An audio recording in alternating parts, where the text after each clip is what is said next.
कसबा वाळवे जिल्हा परिषद मतदारसंघात माजी आमदार के.पी. पाटील यांच्या नेतृत्वाखाली अजित पवार यांच्या राष्ट्रवादी काँग्रेस गटाच्या उमेदवारांना मतदारांकडून मोठ्या प्रमाणात प्रतिसाद मिळतोय। या निवडणुकीत मतदारांनी राष्ट्रवादीला मतदान करण्याचा निर्णय घेतल्याचं चित्र स्पष्ट दिसत आहे। त्यामुळे राष्ट्रवादी काँग्रेस पक्षाच्या उमेदवारांना मतदार बहुमताने विजयी करतील असा विश्वास बिद्री साखर कारखान्याचे संचालक उमेश भोईटे यांनी व्यक्त केला।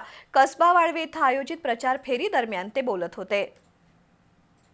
कसबा वाळवे जिल्हा परिषद मतदारसंघातील माजी आमदार के.पी. पाटील यांच्या अजित पवार राष्ट्रवादी गटाच्या उमेदवारांना मतदारांकडून उदंड प्रतिसाद मिळतोय। या मतदारसंघातील तिन्ही उमेदवार जनतेच्या कामासाठी पुढे येतात। नागरिकांना कोणत्याही अडचणी आल्या तर त्या दूर करण्यासाठी स्वर्गीय माजी आमदार नामदेवराव भोईटे यांचे चिरंजीव उमेश भोईटे हे हिरिरीनं भाग घेतात। त्यामुळे आम्ही त्यांनाच मतं देणार असा निर्धार मतदारांनी केलाय।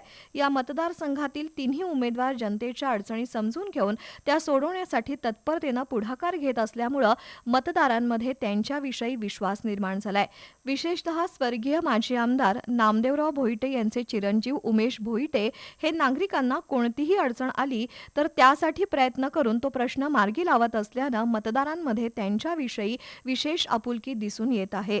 दरम्यान कसबा वाळवे जिल्हा परिषद मतदारसंघातील उमेदवार उमेश भोईटे, तुरंबे पंचायत समिती मतदारसंघातील उमेदवार मयुरी भावके तसंच कसबा वाळवे पंचायत समिती मतदारसंघातील उमेदवार शिल्पा सचिन लोकरे यांच्या प्रचाराला दिवसेंदिवस वाढता प्रतिसाद मिळतोय।